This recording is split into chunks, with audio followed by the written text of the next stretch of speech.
নির্বাচন কমিশনের খামখেয়ালিপনার মাশুল দিতে হচ্ছে নিচুতলার কর্মীদের। শুক্রবার মালদার গাজরে ভোটার তালিকা শুনানির নোটিশ বিলি করতে গিয়ে আক্রান্ত হলেন এক বিএলও। নাথানিয়েল মুর্মু নামে এক কর্মীকে মারধরের অভিযোগে উত্তাল হল গোটা এলাকা। এই ঘটনার প্রতিবাদে নিরাপত্তার দাবিতে বিকেলে ইয়ারোর কাছে গণস্বাক্ষর সম্বলিত স্মারকলিপি জমা দেন বিএলও ও আক্রান্ত বিএলওরা। তাদের অভিযোগ, বাবুপুর গ্রাম পঞ্চায়েতের ডহুচি বুথে কাজ করার সময় মোস্তাফিজুর রহমান নামে এক যুবক তাকে হুমকি দেয় ও মারধর করে।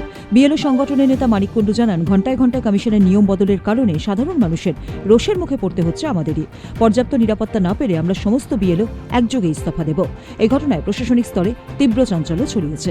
পানোপাটের বিএলও মানিক কুণ্ডু, আমরা যারা এখানে বিএলও আছি, আমাদের প্রথমে যেটা বলা হয়েছিল যে কাজগুলো আমাদেরকে একদম নিখুঁতভাবে করতে হবে, কোনো রকম ভুল করা চলবে না। কিন্তু অপরিকল্পিত যে কাজ, অপরিকল্পিত এই জন্যই বলা হচ্ছে যে প্রথমে আমরা যেটা দেখলাম যে ওউন আর এদিকে প্রয়োজনী, আমরা যে কাগজগুলো পেলাম সেখানে ওউন আর প্রয়োজনী আমরা ফিল আপ করে আমরা জমা করলাম। সোনাক্ষী, মশলা কোথায়?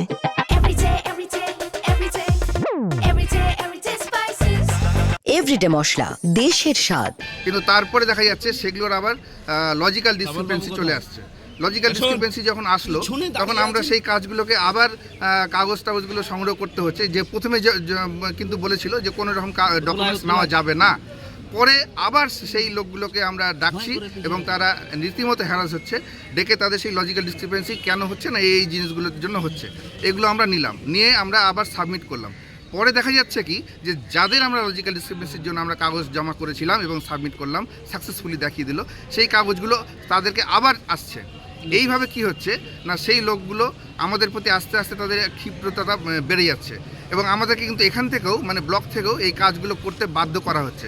আমরা যদি উত্তর চাই যে কেন তার আবার আসলো নামগুলো, তারাও ঠিকমতো বলতে কিন্তু পারছেন না। আমাদের যারা হায়ার অথরিটি যারা রয়েছেন তারাও উত্তর দিতে পারছেন না। এমনকি দেখা যাচ্ছে এরকম যে হয়তো দেখা গেলো, আমার কথা বলছি, আমার হয়তো বাবার দুটো ছেলে কি 4টা ছেলে আছে, কিন্তু বলা হচ্ছে না আপনার ছটা আছে, আপনি প্রমাণ করেন আপনার 4টা ছেলে।